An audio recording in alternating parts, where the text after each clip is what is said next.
제가 노래 하나 부르면서 시작할게요. 네. 뭐 옛날에 어렸을 때 많이 들었던 노래이기도 하고 지금 아이들도 꽤 좋아할 수 있는 노래인데요. 들어보세요. 네. 살라카둘라 메치카 불라 비비디 바비디부 Put them together and what you have got 비비디 바비디부. 보기만 하네요. 그죠? 그렇죠, 그렇지. 이게 애들 굉장히 좋아합니다. 뭐 막대기 흔들면은 마음먹은 대로 다 만들었다 주락펴락 하죠. 이걸 이제 아이들은 기적이라 그래요.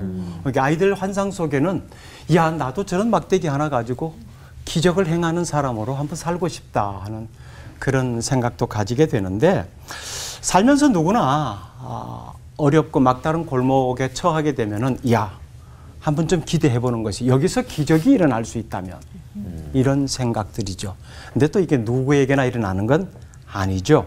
기적이라고 하는 것, 상식과 자연 법칙과 과학적 이런 모든 것을 통틀어서도 이해될 수 없는, 설명할 수 없는 이런 것들. 결국은 우리는 하나님이라고 구체적으로 표현하지만 일반 사람들이 표현하는 이거는 신의 개입이 아니고서는 일어날 수 없는 일이다 라고 하는 것을 이제 기적이라고 합니다. 뭐 성경에 이런 기적은 말로 다 알 수 없죠. 물이 포도주로 변하는 사건, 또 눈먼 자가 보게 되는 것, 걷지 못하던 자가 일어나서 걷게 되는 것 등등. 자, 이런 일들은 과학적으로는 도저히 이렇게 설명을 할 수 없는 그런 일들입니다. 흔히 모든 자연 법칙에는 인과율이라고 하는 게 있죠. 원인과 결과가 있습니다. 어떤 결과가 있으면 반드시 출발점이 되는 원인으로부터 여기까지 왔다. 그래야 납득이 돼요. 근데 기적은 이런 법칙이 적용이 되지 않는다라고 하는 겁니다. 하나님은 그런 모든 인과율을 때로는 깨트리시기도 하고 때로는 초월적으로 그렇게 초자연적으로 인간의 사건에 직접 개입하십니다. 한 예를 들면 이스라엘 백성들이 가나안 땅을 향해 갈 때 광야 가운데서 음식으로 먹었던 메추라기. 하나님이 뭐 없는 메추라기 갑자기 거기서 만들어서 이스라엘 백성들에게 제공한 건 아니거든요. 어디선가 때를 지어 다니는 메뚜라기를 이스라엘 백성들이 머무는 그 자리로 바람을 불어서 오게 만들었단 말이에요. 이건 과학적으로는 설명이 안 되는 겁니다. 그런데 분명히 있는 것들을 사용하셔서 볼 때는 기적이 된 겁니다. 하나님의 기적은 뭐 비비디 바비디 부 한번 막대기 흔들고 노래 한번 부르면은 없는 것이 짠하고 나타나는 그런 차원의 기적이 아님을 우리는 성경을 통해서 볼 수 있는데요. 대부분의 우리가 말하는 성경의 기적은 자연의 현상 가운데 놓여 있는 것들을 사용하셔서 한 번도 본 적이 없는 것들로 펼쳐 보이시거든요. 오병이어의 기적도 그렇습니다. 기도하고 나니까 없던 빵이 생겨난 거 아니에요. 있었어요. 물고기 갑자기 하늘에서 뚝 떨어진 것 아니죠. 있었어요. 그 있는 것을 가지고 과학적으로 설명할 수 없는 많은 양을 만들어내신 거죠. 이걸 종합해 보면은 성경의 기적은 기적 자체, 와, 신기하다, 놀랍다 라고 하는데 관점이 있는 것이 아니라 이 기적을 행하시는 분이 누구냐라고 하는 것.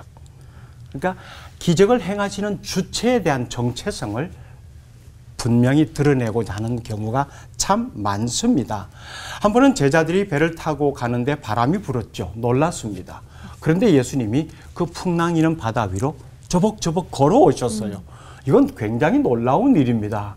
결국은 성경을 보면은 이거 유령이다 그랬다가 나다라고 예수님께서 안심을 시켜주시고, 그런 대화 속에서 제자들이 나중에 이렇게 얘기합니다. 그가 누구시기에.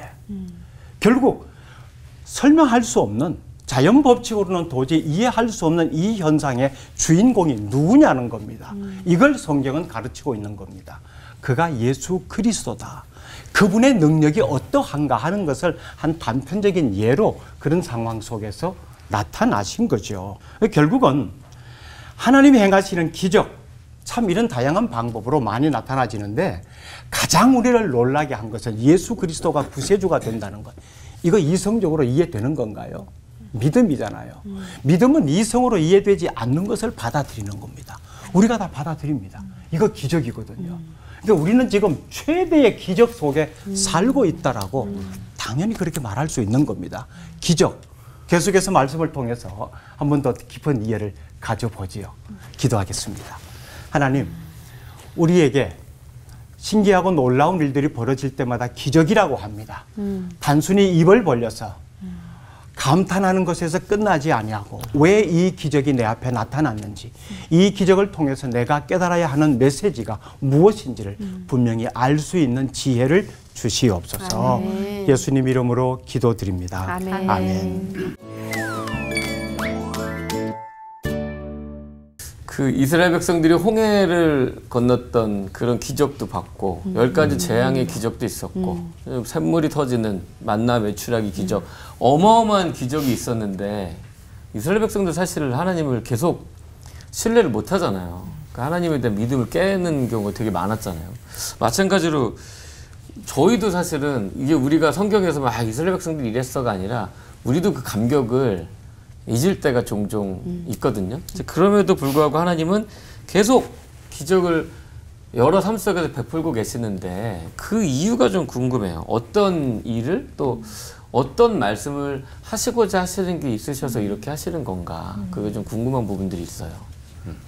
하나님을 믿는다라고 하는 과정 혹은 이제 전제로부터 시작해서 과정으로 나아갈 때 눈에 보여지는 현상으로 믿는 것은 오래 가지 못해요. 예. 순간적으로 그렇구나라고 받아들이기는 쉬운데 지속시켜가기는 굉장히 어렵죠. 만약에 이스라엘 백성들이 눈에 보이는 현상, 즉 하나님께서 베푸신 기적으로 하나님을 신뢰했다면은 이건 뭐 절대로 배반할 수 없는 모습이어야 되죠. 그 수많은 기적들을 보면서도 여전히 하나님의 마음을 아프게 하는 것은 있었거든요. 늘 신뢰했다가 신뢰 정도가 약해졌다가 또 기적을 보면은 역시 하나님이 내 편이시구나 다가갔다가 또 나타나지 않으면 보여지지 않으면 또 뒤로 물러섰다 반복돼요. 결국 기적을 통해서 하나님을 믿는 것은 아니다 하는 것을 확인할 수 있는 것이고요. 아까 우리 김관성 목사님 말씀 속에서 굉장히 그 임팩트가 강한 말씀을 주셨잖아요.